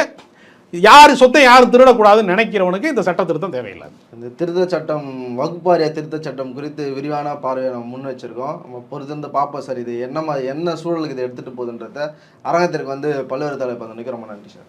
9 லட்சம் ஏக்கர் வந்து வக்பு வாரியம் வச்சிருக்குது. இந்த நாட்டில் பார்த்தீங்கன்னா ரயில்வே டிஃபென்ஸுக்கு அப்புறம் வக்பு வாரியம் தான் அதிக நிலம் வச்சிருக்குன்னு சொல்கிறாங்க இல்லையா? இதெல்லாம் வந்து சிரிக்கணும். ஏன்னா 3 ஸ்டேட், தமிழ்நாடு, கர்நாடகா, ஆந்திரா, 3 ஸ்டேட்டில் இந்து அறநிலையத்துறை மாதிரி இருக்கு இல்லையா, எல்லா ஸ்டேட்லையும் இதற்கு கீழே இருக்கிற நிலமே 11 லட்சம் ஏக்கர். அதாவது பாப்புலேஷன் கம்மியா, இடம் கம்மியா இருக்கிற ஸ்டேட்லயே உங்களுக்கு 11 லட்சம் ஏக்கர் வெறும் 3 ஸ்டேட்ல இருக்குதுன்னா, ஒட்டுமொத்த நாட்டில் இந்துக்கள் கோயில்கள்கிட்ட எத்தனை லட்சம் ஏக்கர் இருக்குன்னு யோசிச்சு பாருங்க. இவங்க வந்து இது வந்து ரயில்வேக்கு அப்புறம் டிஃபென்ஸ்க்கு அப்புறம் சொல்றதுல எந்த ஆதாரமும் கிடையாது. இதை வந்து ஆதாரம் இல்லாம வந்து மந்திரி வந்து பாராளுமன்றத்தில் பேசுறாரு. இஸ்லாமியர்களுக்கும் இஸ்லாமியர் அல்லாதவருக்கும் இருக்கிற இணைப்பை துண்டிக்க பார்க்கறாங்க. அது ஏன் அப்படி சொல்றோம் அப்படின்னா, அப்படிங்கிறது வந்து உங்களுக்கு தெரிஞ்சுக்கும், அது கடவுளுக்கு கொடுக்குறது, தானமாக கொடுக்குறது. இப்பயும் பார்த்தீங்கன்னா அந்த வக் நிலங்களுக்கு ஓனர் வந்து இஸ்லாமியர்களோ இல்லை அந்த வக் வாரியத்தில் இருக்கவங்களோ இல்லை ஜமாத்தில் இருக்கவங்களோ கிடையாது. அது கடவுளுக்கு சொந்தம் தான் எழுதியிருக்கும். நீங்கள் வந்து என்னடா கடவுளுக்கு சொந்தம்லாம் எழுதுவாங்களான்னு யோசிப்பீங்க. நம்ம ஆக்சுவலி பாபர் மசூதி தீர்ப்படுத்து படித்து பார்த்தீங்கன்னா தெரியும். பாபர் மசூதி வழக்கில் ஒன் ஆஃப் த மனுதாரர், ஒன் ஆஃப் த பெட்டிஷனர் வந்து ராமர், சிறுவயது ராமர், one of the petitioner Ram Lalla அப்படிங்கிற அந்த சின்ன வயசு ராமர் இருக்கார் இல்லையா, அவர் ஒரு மனுதாரர். அப்படி இருக்கும்போது இந்திய சட்டத்தில் அதுக்கு இடம் இருக்குது. அதாவது 5 வருஷமாவது நீங்க இஸ்லாமியராக இருந்தால் மட்டும்தான் நிலம் கொடுக்க முடியும். அப்பயே என்ன ஆயிடுச்சு, நீங்க வந்து துண்டிக்கிறீங்க, இஸ்லாமியர்களுக்கும் மற்றவர்களுக்குமான இணைப்பு துண்டிக்கிறீங்க. இது மற்றவர்களுக்கு இணைப்பு துண்டிக்கிறது அப்படின்றது இல்லாம உங்களோட சொத்துரிமை. இப்போ நீங்க ஒரு இந்து, உங்க சொத்தை என்ன பண்ணுங்கிறதுக்கு உங்களுக்கு தான் உரிமை இருக்குது. நீங்க எப்படி சொல்லலாம், ஒரு அரசு வந்து சுபாஷ் நீங்க வந்து உங்கள்ட்ட சொத்து இருக்குது, நீங்க இந்த ஏரியால வந்து 9 பேருக்கு கொடுக்கலாம், மிச்சம் 2 பேருக்கு கொடுக்க முடியாது அப்படின்னு எப்படி சொல்றது? அரசாங்கத்துக்கு அந்த உரிமையே கிடையாது. ஆனா இப்ப வக்திருத்த சட்டத்தின்படி இது இஸ்லாமியர் உரிமையில மட்டும் கை வைக்கல, உங்க இந்துக்கள் கிறிஸ்தவர்கள் எல்லாரும் உரிமையிலும் கை வைக்குது. நீங்க வக்ஃபுக்கு கொடுக்க முடியாது. ஏற்கனவே பாபர் மசூதி வெற்றி பெற்றதுக்கு அப்புறமே சாய் தீபக் போன்ற வழக்கறிஞர்கள் 40,000 இடங்கள்ல, எவ்வளவு 40,000 இடங்கள் சர்ச்சு மசூதி இருக்கிற இடமெல்லாம் நாங்க வந்து மீட்டெடுக்க போறோம். திருப்பியும் பாபர் மசூதி இடத்துல ராமர் கோயில் கட்டின மாதிரி கோயில்கள் இருந்த இடத்துல மசூதி இல்ல வந்து புத்த விஹாரு சர்ச்சு கட்டியிருக்காங்க, எல்லாத்தையும் தரமட்டமாக போறோம் கேஸை போட்டுன்றாங்க. அப்ப இந்த வக்ஃபை யூஸை வந்து இவங்க ரிமூவ் பண்ணிட்டாங்க அப்படின்னா இந்த மாதிரி பலாயிரம் மசூதிகளை இவங்க இடிக்க கிளம்புறாங்க அப்படின்றதுக்கு இப்போ ஏற்கனவே இண்டிகேஷன் பார்த்துக்கலாம். அறம் நாடு பார்வையாளர்களுக்கு வணக்கம். இன்று நம்முடன் இணைந்திருக்கும் சிறப்பு விருந்தினர் அரசியல் திறனாய்வாளர் மத்தூர் சத்யா அவர்கள். வணக்கம் தோழர். வணக்கம். இந்து அறநிலையத்துறை, அதில் வந்து பல்வேறு சர்ச்சைகள் வரும், பல பிரச்சனைகள் வரும், அது மாதிரியான விஷயங்கள் போயிட்டுருக்கு. ஆனால் அதை பற்றி பேசும்போதெல்லாம் இப்போது இஸ்லாமியர்கள்லாம் சுதந்திரம் விட்டுருக்கீங்களே, வக்ஃப் வாரியம் வந்து என்ன பண்ணுது அப்படின்ற கொஷின்ஸ் வந்து எப்பவுமே கேட்பாங்க எதிர் திசையில் இருக்கிறவங்க. இப்போ அது மாதிரி பார்க்கும்போது இப்போது வகுப்பு திருத்த மசோதா அப்படின்னு ஒரு மசோதா வந்து பாஜக எடுத்துகிட்டு வருது. அது பல்வேறு சர்ச்சைகளுக்கு வந்து வழிவகுக்குது. ஒரு பக்கம் பார்க்கும்போது இத்தனை நாள் அவங்க ஏமாத்திட்டு இருந்தாங்க, அதெல்லாம் வந்து நாங்கள் இஸ்லாமியர்களுக்கு நாங்கள் நல்லது தான் செய்கிறோம், அந்த சொத்துக்களை வந்து நாங்கள் பாதுகாக்க போகிறோம் அப்படின்ற மாதிரி இந்த பக்கம் சொல்கிறாங்க. இன்னும் கூடுதலாக என்ன சொல்கிறாங்கன்னா, வக்ஃபு அதாவது இஸ்லாமியர்கள் இருக்கிற மாஃபியாக்கள் கைவசம் வந்து வக்ஃப் வாரியம் இருக்குது அப்படின்ற மாதிரியான குற்றச்சாட்டுகள்லாம் வைக்கிறாங்க. இந்த பக்கம் வந்து இது வந்து எங்களுடைய மதத்தில் வந்து இது தலையிடுது, இப்போ எங்களுக்கு வந்து தெரியும் இது எப்படி இது பண்ணணும், எப்படி இதை கையாளணும், எப்படி இதை வந்து திறனாக வந்து மேம்படுத்தணும்னு எங்களுக்கு தெரியும் அப்படின்ற இந்த பக்கம் இருக்குது. என்ன திருத்த சட்டம் மசோதா, அது என்ன பிரச்சனை இருக்குது? சந்தானம் ஒரு ஜோக் சொல்லுவார் இல்லையா, அவனுக்கு வா மேலாம் ஆக்கிறடா இவன் மேலே காண்டு அப்படின்னு. அந்த மாதிரி இப்போ வந்து இஸ்லாமிய பெண்களுக்காக நாங்கள் வந்து ஏங்குறோம், இல்லை இஸ்லாமியர்களில் வந்து பாதிக்கப்பட்டவர்களுக்காக ஏங்குறோன்னு பாஜக சொல்கிறதெல்லாம் எவ்வளோ கேலி கூத்தா இருக்குன்னா, அவங்களுக்கு பெண்கள் மேலாம் அக்கறல. நீ பில்கிஸ் பானு மாதிரி வந்து கேஸை பண்ணிட்டு உட்காந்துருக்குற, ஆசிஃபா மாதிரி கேஸை பண்ணிட்டு உட்காந்துருக்குற, நீ வந்து பெண்களுக்கு ஆதரவாக இருக்கிறேன்னு சொல்லி முத்தலாக் சட்டம் கொண்டு வருது. அதே போல் இஸ்லாமியர்கள நாடு ஃபுல்லாக நீ வந்து என்ரோச்மெண்ட், அதாவது வந்து நடைபாதையில் வந்து இவங்க கடை போட்டுருக்குறாங்க, இல்லை வீடை வந்து முறைகேடாக கட்டியிருக்காங்கன்னா நீ பாட்டுக்கு இஷ்டத்துக்கு புல்டோசர் விட்டு இடிச்சுக்கிட்டு இருக்க. நீ எல்லாம் வந்து இஸ்லாமியர்கள் நிலத்தை பற்றி பேசலாமா அப்படிங்கிற நிலைமையில தான் வந்து நம்ம பிஜேபி அணுக வேண்டியிருக்குது. ஏன் அப்படி சொல்கிறோன்னா, எடுத்தெடுப்பில் எப்படி இவங்க இதை பற்றி பிரச்சாரம்னா நான் ஏதோ அல்லு சில்லு பிரச்சாரம் பண்ணுறதெல்லாம் சொல்ல. பிஜேபி தலைவர்கள், இதற்கான மினிஸ்டர், இவங்க பிரச்சாரம் பண்ணுவதே பாருங்கள். 9 லட்சம் ஏக்கர் வந்து வக்ஃப் வாரியம் வச்சுருக்குது. முதல்ல இந்த 9 லட்சம் 11 லட்சம் இதுக்கெல்லாம் கணக்கு ஒழுங்காக கிடையாது. அதே இனிமேல் தான் கணக்கே போடணும் அப்படின்றது வேறு மேட்ரு. சரி 9 லட்சம்னே கூட வச்சுக்கோங்க. 9 லட்சம் இருக்குது வக்ஃப் வாரியத்துக்கிட்ட. இந்த நாட்டில் பார்த்தீங்கன்னா ரயில்வே டிஃபென்ஸுக்கு அப்புறம் வக்ஃப் வாரியம் தான் அதிக நிலம் வச்சுருக்குன்னு சொல்கிறாங்க இல்லையா. இதெல்லாம் வந்து சிரிக்கணும். ஏன்னா 3 ஸ்டேட்டு, தமிழ்நாடு, கர்நாடகா, ஆந்திரா, 3 ஸ்டேட்டில் இந்து அறநிலையத்துறை மாதிரி இருக்கு இல்லையா எல்லா ஸ்டேட்லேயும், இதற்கு கீழே இருக்கிற நிலமே 11 லட்சம் ஏக்கர். அதாவது பாப்புலேஷன் கம்மியாக இடம் கம்மியாக இருக்கிற ஸ்டேட்லேயே உங்களுக்கு 11 லட்சம் ஏக்கரை வெறும் 3 ஸ்டேட்லேயே இருக்குதுன்னா, ஒட்டுமொத்த நாட்டில் இந்துக்கள் கோயில்கள்கிட்ட எத்தனை லட்சம் ஏக்கர் இருக்குன்னு யோசிச்சு பாருங்கள். மொத்தமாக நாடு முழுக்க இஸ்லாமியர்களை சேர்த்தாலே 9 லட்சம் ஏக்கர் தான் அப்படின்னும் போது, இவங்க வந்து இது வந்து ரயில்வேக்கு அப்புறம் டிஃபென்ஸ்க்கு அப்புறம் சொல்கிறதுல எந்த ஆதாரமும் கிடையாது. இதை வந்து ஆதாரம் இல்லாமல் வந்து மந்திரி வந்து பாராளுமன்றத்தில் பேசுகிறாரு. இல்லை, இந்த விஷயத்தையே வந்து இஸ்லாமிய தலைவர்களே வந்து இதை பெருமையாக தானே பேசுகிறாங்க. இப்போ அதுதான் வந்து அவங்களுக்கு கண்ணை உறுத்துது. ரயில்வே டிஃபென்ஸுக்கு அடுத்தது இஸ்லாமியர்களிடம் இவ்வளோ சொத்து இருக்குதான்னு தான் அவங்க கண்ணை உறுத்துது அப்படின்ற மாதிரி தான் இவங்களும் பேசுகிறாங்க. இல்லை, இவங்க அதான் சொல்கிறேன், சில பேர் வந்து இந்த பிரச்சாரத்தில் வந்து நம்மளுக்கும் பெருமை இருக்குது. இப்போ நம்ம ஊரில் ஆண்ட சாதிகள் பேசுவாங்க இல்லையா, டேய் அவனை கலாய்க்கிறான்டா, அது புரியாமல் ஏன்டா நீ தூக்கி சுற்றுறோன்னு நம்ம ஆண்ட சாதிகளை கேட்குறோம்ல. அந்த மாதிரி இஸ்லாமியர்களுக்குள்ளேயும் இந்த கிளைமை வந்து ஒழுங்காக இன்வெஸ்டிகேட் பண்ணாமல் அதை பற்றி பெருமையாக நினச்சிக்கிற ஆட்களும் இருப்பாங்க. ஆனால் அதில் ஒரு உண்மை, அரை உண்மை இருக்கும் இல்லையா, எல்லா பொய்ய பரப்புலேயும் ஒரு அரை உண்மை இருக்கும் இல்லையா. இவங்களுக்கு நிஜமாலுமே இந்த நிலங்கள் கண்ணை ஊர்த்துது. ஏன் அப்படின்னா, உங்களுக்கு நிசாம் காலத்திலேருந்து முகலாயர்கள் காலத்திலேருந்து இங்கே மசூதி கட்டினதாகட்டும் இல்லை நிலங்கள் இருக்கிறதாகட்டும் பார்த்திங்கன்னா சிட்டியில் ப்ரைம் லொக்கேஷன்ஸில் இருக்கும். இஸ்லாமியர்களோட இந்த வக்ஃப் நிலம் பார்த்திங்கன்னா மெஜாரிட்டி பார்த்திங்கன்னா வந்து அர்பன் லொக்கேஷன்ஸில் இருக்குது. ஹைதராபாத்லாம் பார்த்திங்கன்னா அந்த சார்மினாரை சுற்றி பெரிய பெரிய நிலங்கள் இருக்குது. இப்போ அதையெல்லாம் கையகப்படுத்தணும் தான் இவங்க ஆசைப்படுறாங்க. தமிழ்நாட்டிலே மவுண்ட் ரோட்டில் இருக்குது. மவுண்ட் ரோட்டில் ஏகப்பட்டது, உங்களுக்கு ராயப்பட்டில் ஏகப்பட்டது வக்ஃப் நிலம் இருக்குன்னு தெரியும். அப்போ அந்த மாதிரி ஹை வேல்யூ இருக்கிறது தான். இப்போ இவங்க வந்து புக் வேல்யூ பார்த்தீங்கன்னா வந்து பல 100 கோடிகள் போகுதுன்னு சொல்கிறாங்க. புக் வேல்யூலாம் பார்த்தீங்கன்னா 60,000 கோடி கிட்ட போகும் நில வேல்யூ. அப்படி இருக்கும்போது இவங்களுக்கு அதுதான், பாஜகவுக்கு அதுதான் கண்ணை உறுத்துது. இப்போ அதில் என்ன சொல்கிறாங்க அப்படின்னா, ஒரு கரெக்டான கிளைம். இவங்க ஒரு பின்பத்தை என்ன கிரியேட் பண்ணாங்கன்னா, வக்ஃப் சட்டத்தை இது வரைக்கும் திருத்தவே கிடையாது. முகலாயர் வந்த காலத்துலேருந்து வக்ஃப் சட்டம் அப்படியே இருக்குது. வக்ஃப் சட்டம்ன்றது வந்து இந்த 20ஆம் நூற்றாண்டில் 1913 14 கொண்டு வந்தது தான். அதுக்கப்புறம் அது பல திருத்தங்கள் பட்டாங்க. குறிப்பாக சொல்லணும்னா 1995 கொண்டு வந்த திருத்தம் வந்து ஒரு பெரிய திருத்தம். 95 அந்த திருத்த சட்டம் வந்து எல்லாத்தாலையும் பாராட்டப்பட்ட சட்டம். அது இஸ்லாமியர்களாலும் சரி, இஸ்லாமியர்களில் வந்து இப்போ இவங்க சொல்கிறாங்க இல்லையா, இஸ்லாமியர்களே சில பேர் வந்து அதில் வாழ்கிறாங்கன்னு சொல்கிறாங்க இல்லையா, அதாவது அதிலேருந்து லாபம் பார்க்குறாங்கன்னு அவங்கெல்லாம் விமர்சித்தா அந்த மாதிரி அதுக்குள்ளே ஒரு நல்ல சீர்திருத்தமாக இருந்தது அப்படின்னு வரவேற்கப்பட்ட சட்டம் அது. அதில் நிறையா கன்சர்ன்ஸ் வந்து அட்ரஸ் பண்ணப்பட்டுச்சு. அதுலேயும் குறிப்பாக இப்போ என்ன சொல்கிறாங்க அப்படின்னா, இத்தனை லட்சம் ஏக்கரில் அவங்களுக்கு ரெவன்யூன்னு வருது, இன்கம்னு வருது பார்த்திங்கன்னா ரொம்ப கம்மியாக இருக்குது. ஏன்னா அதுலேருந்து வர வாடகைகள் ரொம்ப கம்மியாக இருக்குது. அப்போ சச்சார் கமிட்டி அறிக்கை என்ன சொல்லுச்சு அப்படின்னா, சச்சார் கமிட்டிங்கிறது உங்களுக்கு தெரியும், மன்மோகன் சிங் ஆட்சியில் வந்து இஸ்லாமியர்கள் மேம்பாடுக்காக அவங்க வளர்ச்சிக்காக உருவாக்கப்பட்ட கமிட்டி. அது சில ரெக்கமெண்டேஷன்ஸை கொடுத்துச்சு. அது என்ன சொல்லுச்சுன்னா, பல இடங்களில் தலித்துகள் பழங்குடியினருக்கும் கீழே இருக்கிறாங்க சில கூறுகளில், குறிப்பாக ப்ரைவேட் எம்ப்ளாய்மெண்ட்டு, தொழில் முனைவதெல்லாம் அது கீழே இருக்காங்க. வறுமையாக பார்த்தா பழங்குடியினரும் தலித்துகளும் இஸ்லாமியர்களுக்கு கீழே இருந்தாலும் இந்த மாதிரி கூறுகள் அவங்களுக்கு கீழே இருக்கிறதுனால வக் நிலங்கள், சும்மா இருக்கிற நிலங்களை வந்து இவங்களோட தொழில் பண்ணுறதுக்கோ இல்லை இவங்களுக்கு வாடகை கூடுவதுக்கோ இந்த மாதிரியான நடவடிக்கைகளால் இஸ்லாமிய சமூகத்தை பொருளியல் ரீதியாக முன்னுக்கு கொண்டு வரதுக்கு பயன்படுத்துங்க அப்படின்னு சொல்லியிருந்தாங்க. இப்போ அதை பிஜேபி கையில் எடுத்துக்கிச்சு. அதை தான் நீங்கள் சரியாக பண்ணல, நாங்கள் பண்ணுறோம் அப்படின்ற சாக்கில் இவங்க என்ன பண்ணுறாங்கன்னா, அந்த நிலமும் இவங்க கையில் இல்லாத மாதிரி பண்ணுறாங்க. ஏன் அப்படின்னா, இப்போ முதல்ல பாருங்கள், இங்கேயும் பெண்கள் அப்படின்னு கொண்டு வராங்க. அதாவது பாருங்கள், இதை நாங்கள் வந்து திருத்தறதுக்கு காரணம் இஸ்லாத்தில் வந்து ஆணாதிக்கம் பயங்கரமாக இருக்குது, அதனால் பெண்களுக்கு இடம் கொண்டு வரணும். என்ன ஒரு கேள்விக்கு வந்துன்னா, 1995 கொடுத்த சட்டத்திட்டத்திலே செக்ஷன் 14 2 பெண்களுக்கு இடம் இருக்குது. ஆனால் அதை இவங்க முடக்கிறாங்க. என்ன பண்ணுறாங்கன்னா, அதில் 2 இருக்குது. பாஜக கொண்டு வந்த சட்டத்திட்டத்தில் மேக்ஸிமம் ஆஃப் 2 இருக்குது. நீ 2ஓட சுருக்கிற, அங்கே 2வது வைக்கணும்னு இருக்குது. ஆச்சா, இது 1. 2வது என்ன பண்ணுறாங்கன்னா, இதில் மெயினாக இஸ்லாமியர்களுக்கும் இஸ்லாமியர் அல்லாதவருக்கும் இருக்கிற இணைப்பை துண்டிக்க பார்க்குறாங்க. அது ஏன் அப்படி சொல்கிறோம் அப்படின்னா, வக் அப்படிங்கிறது வந்து உங்களுக்கு தெரிஞ்சிருக்கும், அது கடவுளுக்கு கொடுக்குறது, தானமாக கொடுக்குறது. இப்பயும் பார்த்தீங்கன்னா அந்த வக் நிலங்களுக்கு ஓனர் வந்து இஸ்லாமியர்களோ இல்லை அந்த வக் வாரியத்தில் இருக்கவங்களோ இல்லை ஜமாத்தில் இருக்கவங்களோ கிடையாது. அது கடவுளுக்கு சொந்தம் தான் எழுதியிருக்கும். அதில் நீங்கள் வந்து ஏன்னா கடவுளுக்கு சொந்தம்லாம் எழுதுவாங்களான்னு யோசிப்பீங்க. நம்ம ஆக்சுவலி பாபர் மசூதி தீர்ப்பெடுத்து படித்து பார்த்தீங்கன்னா தெரியும். பாபர் மசூதி வழக்கில் ஒன் ஆஃப் த பெட்டிஷனர் வந்து ராமர், சிறுவயது ராமர், one of the petitioner Ram Lalla அப்படிங்கிற அந்த சின்ன வயசு ராமர் இருக்கார் இல்லையா, அவர் ஒரு மனுதாரர். அப்படி இருக்கும்போது இந்திய சட்டத்தில் அதுக்கு இடம் இருக்குது. அப்போ கடவுளுக்கு தான் அது சொந்தம் அப்படின்றது வக். இப்போ என்ன அப்படின்னா, உங்களுக்கு நிறைய இடத்துல தெரியும், ஹிந்து மக்களில் இருக்கிற ஏழைகளுக்காக பள்ளிக்கூடம் கட்டி கொடுக்கறதுக்கு இஸ்லாமியர்கள் வந்து நிலம் கொடுத்துருப்பாங்க. அதே போல் இஸ்லாமியர்கள் ஒரு நல்லது பண்ணுறாங்க அப்படின்னு சொல்லி இந்துக்கள் நிலத்தை எழுதி கொடுப்பாங்க.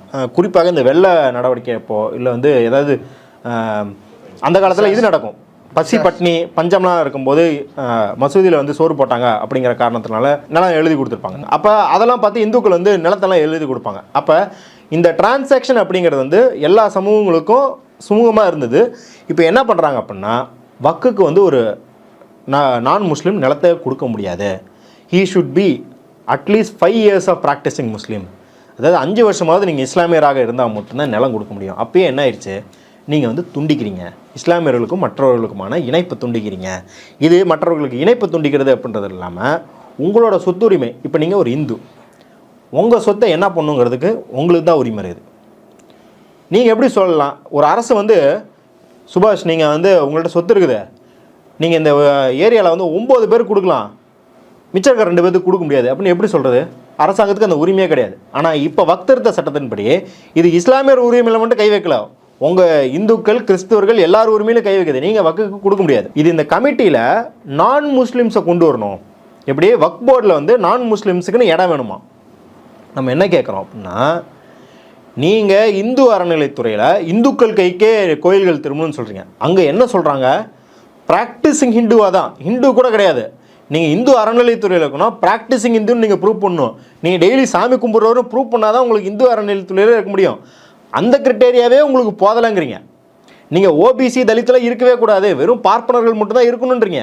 ஆனால் இங்கே வக் போர்டில் உங்களுக்கு நான் முஸ்லீம்ஸ் வேணும், நீங்கள் நியமிக்கிற ஆட்கள் வேணும், எல்லாமே வேணும்னு கேட்கறது எவ்வளவு முரணாக இருக்குது. அப்படி வெளிப்படைத்தன்மையாக இருக்கணும்ல. இப்போ அவங்களுக்குள்ளே இருக்கிறதுனால பல பிரச்சனைகள் வரலாம். இப்போ வெளியிலேருந்து ஒரு ஆட்கள் போகும்போது ஒரு பயம் இருக்கு. சரி, அப்போ இந்து அறநிலையத்துறையிலையோ எல்லாத்துலேயும் நாங்கள் வந்து கிறிஸ்தவர்கள் இஸ்லாமியர்கள் நாங்கள் வெளிப்படைத்தன்மையாக இருக்க வைக்கிறோம் அப்படின்னு ஒத்துப்பீங்களா? முதல்ல ஓபிசி தலித்தை ஒத்துக்கிறீங்களா? அனைத்து சாதி அர்ச்சகராகன்றதை ஒத்துக்கல. ஆனால் வக்வாரியத்தில் திருத்த என்ன பண்ணுறாங்கன்னா, ஓபிசி முஸ்லீமுக்குன்னு இடம் ஒதுக்கணும்னு கேட்குறாங்க.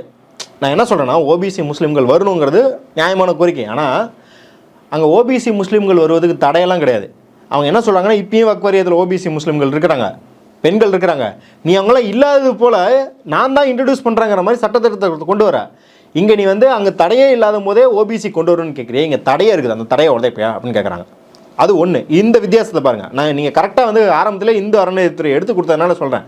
இன்னொன்று, வக்கு சட்டப்படி அந்த வக்கு வாரியத்தில் இருக்கிறவர் தான் எந்த நிலத்தை வேணாலும் அவர் வக்குன்னு எழுதிக்கலாம் அப்படின்ற ஒரு பிரச்சாரத்தை வந்து பாஜக முன்னெடுக்குது. அதுக்கு வந்து கேஸாக ஏதோ ஒரு கோயில் நிலம் வந்து வக்கில் இருக்கிறதா ஒரு பிரச்சனை போயிட்டு இருக்கு. அது ஒரு இடத்துல போயிட்டு இருக்கு. அதை வச்சுட்டு பாருங்க, எதை வேணாலும் வக்குன்னு சொல்லிக்கலாம் அவங்க அப்படின்னு.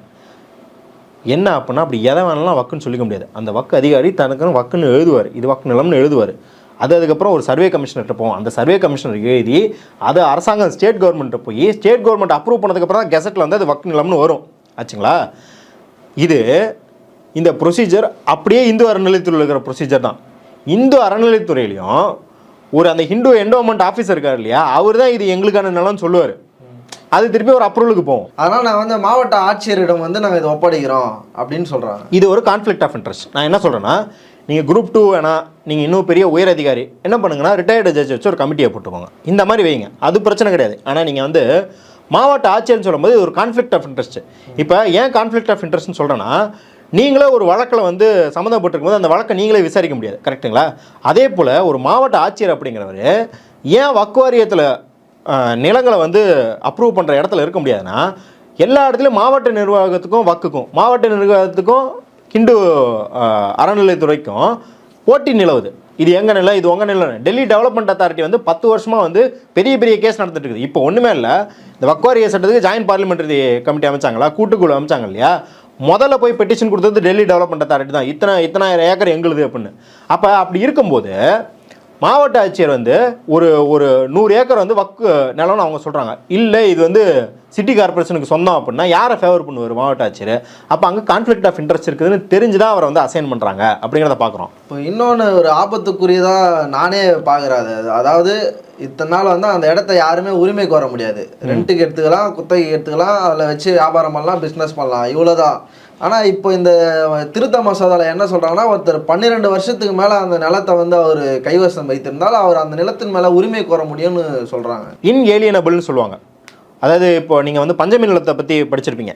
ஒருக்கா வந்து அது வந்து பஞ்சமி நிலம் அப்படின்றது வந்து ஒரு பட்டியல் சாதியினருக்கு போயிடுச்சுன்னா அதை அவர் வந்து வேறு யாருக்குமே விற்கவும் முடியாது, வாங்கவும் முடியாது, அதை அவர் விட்டுட்டு போகிறதுன்னு சொல்ல முடியாது. அப்படி தான் வக்கு நிலமும். இன்னும் சொல்லப்போனால் பஞ்சமி நிலம் அப்படிங்கிறதாவது ஒருத்தர் பேரில் இருக்கும். வக்கு நிலம் அப்படிங்கிறது நான் முன்னாடி சொன்ன மாதிரி அது கடவுளுக்கு கொடுத்தது அப்படின்றதுனால எந்த ஒரு மனிதருமே வாங்கி விற்க முடியாது. இந்த சட்ட திருத்தம் அப்படிங்கிறது எதெல்லாம் யூஸில் இல்லை. இப்போ ஏற்கனவே நம்மளுக்கு பிரச்சனை என்ன, யூஸாக இல்லாமல் நிலம் பல்லாயிரம் ஏக்கர் வச்சுருக்காங்க, அதெல்லாம் யூஸ் பண்ணுங்கிறது தான். ஆனால் இவங்க என்ன பண்ணுறாங்கன்னா, யூஸ் பண்ணாமல் அதை எடுத்து கையகப்படுத்தி வேறு ஆட்களுக்கு கொடுக்க பார்க்குறாங்க. ஒன்று. இன்னொன்று என்ன அப்படின்னா, இதில் ரொம்ப முக்கியமான வக் பை யூஸ்ன்னு சொல்லுவாங்க. அதாவது பல நிலங்களுக்கு பார்த்தீங்கன்னா இங்கே கோயில் நிலம், மசூதி, சர்ச்சை விட்டலாம். ஏன்னா சர்ச்சுக்கு வந்து வேறு ஏன் வந்து வக் வாரியம் இருக்குது இவங்க வந்து கேட்பாங்க இல்லையா. யூஸ்வலி வக்குன்னு வாரியம் இருக்குது, இந்து அறநிலையத்துறை இருக்குது, நம்மளே கூட பேசியிருக்கோம், ஏன் சர்ச்சுக்கு அந்த மாதிரி போர்டு இல்லைன்னு கேட்பாங்க. ஏன்னா ரொம்ப சிம்பிள், அது வந்து கோயில்கள் அப்படின்றது மன்னர் ஆட்சி கீழே இருந்துச்சு, அதே போல் வந்து மசூதிகள் மன்னர் ஆட்சி கீழே இருந்துச்சு. எதெல்லாம் மன்னர்கள் கீழே இருக்கோ அதெல்லாம் அரசுக்கு வந்துருச்சு. ஈச்சா யோகா அரசுக்கு போகலை, ஏன்னா அது அரசர் உருவாக்குனதில்லை. அதே போல் தான் சர்ச்சுங்கிறது அரசு எந்த காலகட்டத்திலுமே இவங்க என்ன நினச்சிக்கிறாங்கன்னா, பிரிட்டிஷ் அரசாங்கம்னா ஒரு கிறிஸ்டியன் அரசாங்கம், அதனால் வந்து சர்ச்சை உருவாக்குச்சு. சர்ச்செல்லாம் பிரிட்டிஷ் அரசாங்கம் உருவாக்கலை, இங்கேருந்து மிஷினரிகள் உருவாக்குனாங்க. இன்னும் சொல்லப்போனால் கிழக்கிந்திய கம்பெனி வந்து மிஷினரிகளை ஒரு குறிப்பிட்ட 10 ஆண்டுகளுக்கு வந்து தடை பண்ணி வச்சுருந்துச்சு, நீங்கள் வந்து மத பிரச்சாரம் பண்ணக்கூடாது. ஸோ இந்த டிஃப்ரென்ஸ்னால என்ன ஆகுது அப்படின்னா, சர்ச்சுக்கு இருக்கிற மாதிரி டாக்குமெண்ட் வந்து கோயில்களுக்கும் வக்குக்கும் நிறைய இடங்கள் இருக்காது. அவங்க வந்து பல 100 ஆண்டுகளாக பயன்படுத்திக்கிட்டு இருக்காங்க அப்படின்றனால அது வக்கு நிலம்னு ஐடென்டிஃபை பண்ணப்பட்டிருக்கோம். இதை வந்து சுப்ரீம் கோர்ட் அங்கீகரிக்குது. எங்கே அங்கீகரிக்குன்னா, திருப்பியும் ராமர் கோயில் இந்த பாபர் மசூதி தீர்ப்புலேயே அங்கீகரிக்குது. பாபர் மசூதி தீர்ப்பு வந்து இஸ்லாமியர்களுக்கு எதிராக இருந்தாலும் அது உங்களுக்கு தெரியும், சில உள்ள வச்ச தப்பு, மசூதி இடிச்ச தப்புன்னு சொல்கிறதுக்கு 3வது பாயிண்ட்டாக என்ன சொல்லுதுன்னா, வக் பை யூஸ். அதாவது இந்த நிலத்தை இஸ்லாமியர்கள் பயன்படுத்தி கொண்டிருக்கிறார்கள், வக் என்ற பெயரில் பயன்படுத்தி கொண்டிருக்கிறார்கள் என்பதனாலே அது அவர்களுக்கு சொந்தமானதான். அதை இப்போ தூக்குது. இந்த சட்ட மசோதாவை தூக்கிட்டா என்ன ஆகும் அப்படின்னா, பல்லாயிரம் ஏக்கர் வக் பை யூஸில், அதாவது பயன்பாட்டில் இருக்கிறதுனால வக்காக இருக்கும் நிலங்கள் இல்லாமல் எப்பா இதெல்லாம் புறம்போக்கு நிலம்பான அரசு கையகப்படுத்திக்கலாம் அப்படிங்கிற நிலைமைக்கு போது திருப்பியும் அது இஸ்லாமியர்கள் உரிமை மேலே கை வைக்கும். ஏன் அப்படின்னா, இப்போ இஸ்லாமியர்கள் உரிமை மேலே கை வைக்கிறது அப்படின்றத நம்ம வந்து இப்போ ராயப்பேட்டையில் வந்து யாரும் எதுவும் பண்ணிட முடியாது, நம்மளுக்கு தெரியும். அது வக்கு நிலம் என்ன வேணாலும் சொல்லு, அங்கே மசூதி இருக்குது, இல்லை அங்கே 4 கடத்தல் இருக்குது, இல்லை அங்கே வந்து அவங்க தொழுகிற இடம் இருக்குது, தர்கா இருக்குது, என்ன வேணாலும் இருக்கட்டும், அதில் யாரும் கை வைக்க முடியாது, நம்மளுக்கு தெரியும்.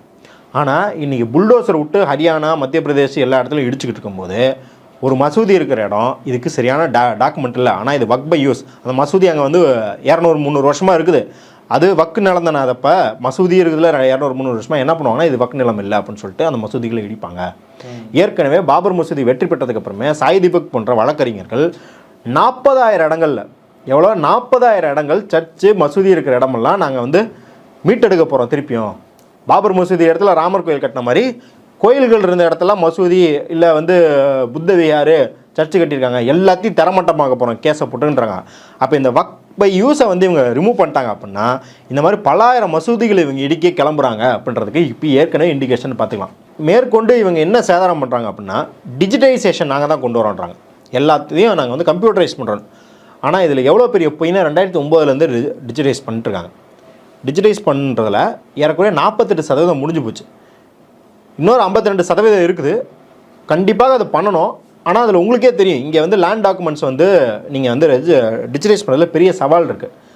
இவங்க என்ன சொல்கிறாங்கன்னா 6 மாதத்தில் மிச்சம் இருக்கிறதையும் டிஜிட்டைஸ் பண்ணுன்றாங்க. அது நீங்கள் வந்து இஸ்லாமியர்கள் வேணாம், நீங்கள் போய் சும்மா ஒரு வருவாய்த்துறையில் யாராவது கேளுங்க 6 மாதத்தில் இந்த இந்தியாவில் இருக்கிற எல்லா வாக்குநிலத்தையும் டிஜிட்டைஸ் பண்ண முடியுமா? பண்ணவே முடியாது. அப்படின்னா என்ன அர்த்தம்னா 6 மாதத்துக்குள்ளே எதெல்லாம் நீ அப்லோட் பண்ணுறியோ அது மட்டும் தான் உனக்கு, மிச்சத்தை எல்லாத்தையும் நான் உருவிட்டு விட போகிறேன்னு அர்த்தம். ஏன் இது வந்து இன்னொரு பிரச்சனை, இது வக்குனே வேணாம், வெறும் நிலம் பிரச்சனையாகவே பார்ப்போம். 2004 ஆட்சி இழந்தாங்க இல்லையா பாஜக, அதுக்கு முன்னாடி 2001-2 நினைக்கிறேன் மெக்கின்சின்னு ஒரு பெரிய கம்பெனி இருக்குது. எப்படி வந்து இந்த KPMG டெலாய்ட் மாதிரி ஒரு பெரிய கன்சல்டிங் கம்பெனி. அதை வச்சு அருண் ஷோரி என்ன பண்ண பார்த்தாருன்னா இந்தியாவில் இருக்கிற நிலங்கள் எல்லாத்தையும் வந்து டிஜிட்டைஸ் பண்ண பார்த்தாங்க. ஏன் அப்படின்னா இந்திய நிலத்தின் மீது வழக்குகள் நடக்குது இல்லையா, ஓனலாம் ஏனலான்னு சிவில் லிட்டிகேஷன்ஸ் நடக்குது இல்லையா, இதனால் மட்டும் இந்தியாவுக்கு 3% GDP லாஸ் வருஷத்துக்கு. ஏறக்குறைய 60% நிலங்களில் வந்து இங்கே வந்து கேஸ் நடந்துக்கிட்டு இருக்கு. அப்படி இருக்கும்போது அதை வந்து டிஜிட்டைஸ் பண்ணிட்டா இந்த பிரச்சனையெல்லாம் போயிடும் அப்படின்னு நினச்சாரு. அப்போ வந்து ப்ரொஃபஸர் வாத்வான்னு சொல்லிட்டு ஒருத்தர் பெரிய லெட்டர் எழுதியிருப்பார், செம்மையான லெட்டர். அதில் என்ன சொல்லியிருப்பாருன்னா இந்த மெக்கின்சின்னு ஒரு அமெரிக்காரனை கூட்டு வரீங்களா, அவனுக்கு இங்கே இருக்கிற பிரச்சனை எதுவுமே தெரியாது. அவன் என்ன பண்ணுறான்னா பிரச்சனைகளோடையே சேர்த்து அவன் டிஜிட்டைஸ் பண்ணுறான். அப்போ என்ன ஆயிடுது, தீர்க்க வேண்டிய பிரச்சனைலாம் தீர்க்காமல் தவறான நிலையில் இருக்குல்ல அதெல்லாம் பர்மனெண்ட் ஆக்கப்படுது. நீங்கள் ஒன்ஸ் டிஜிட்டைஸ் பண்ணிட்டீங்கன்னா அது பர்மனெண்ட் ரெக்கார்டு. அப்போ நீங்கள் என்ன பண்ணுறீங்கன்னா இந்த தவறுகளை வந்து இனிமேல் தீர்க்கவே வேணான்னு அதை வந்து அப்படியே சிமெண்ட் போட்டு ஒட்டுறீங்க. அப்போ அதே போல் தான் இந்த 6 மாதத்தில் டிஜிட்டைஸ் பண்ணுறது அப்படிங்கிறது இங்கே வக் மேலே இருக்கிற மற்றவர்கள் முறைகேடாக உரிமை கூறுவது, வக்கு நிலங்களை கையகப்படுத்த பார்க்குறது, இல்லை முறைகேடாக அதில் வந்து காலேஜ் கட்டியிருப்பாங்க. இன்னும் ஒரு இடத்துல சொல்கிறாங்க பெரிய பெரிய ரிசார்ட்டு தாஜ் ஹோட்டல் மாதிரி பெரிய 5 ஸ்டார் ஹோட்டல்லாம் கட்டி வச்சுருக்காங்க வக்கு நிலத்து மேலே. அதை இவங்களால் போய் எடுக்க முடியல. ஏன்னா அங்கே இஸ்லாமியர்களுக்கு பெரிய குரல் அந்த மாநிலங்களில் பாஜக ஆட்சியில் இருக்குது அப்படின்னும் போது எதுவுமே செய்ய முடியலங்கிறாங்க இல்லையா. இப்போ இது எல்லாத்தையுமே பர்மனெண்ட் ஆகுது, இந்த மிஸ்டேக்கெல்லாம் பர்மனெண்ட் ஆகிறது தான் பாஜக இந்த வேலையை பார்க்குது. யோசிச்சு பார்த்தா பல்வேறு பிரச்சனைகள் வந்து இதை எடுத்துகிட்டு போவோம் தான் நம்மளால் பார்க்க முடியுது. மிகவும் அபாயத்திற்குரிய திருத்த மசோதாவை தான் இதை புரிஞ்சுக்கணும். இதை மேலும் வந்து எதிர்க்கட்சிகள், மற்ற இஸ்லாமிய இயக்கங்கள், மற்ற எல்லா இயக்கங்களுமே இதை வந்து மக்கள்கிட்ட எடுத்துகிட்டு போயிட்டு சேர்க்கணுன்றது தான் நம்மளுடைய விருப்பமாகவும் இருக்குது. அரங்கத்திற்கு வந்து பல்வேறு தலைப்பு நினைக்க ரொம்ப நன்றி. நன்றி.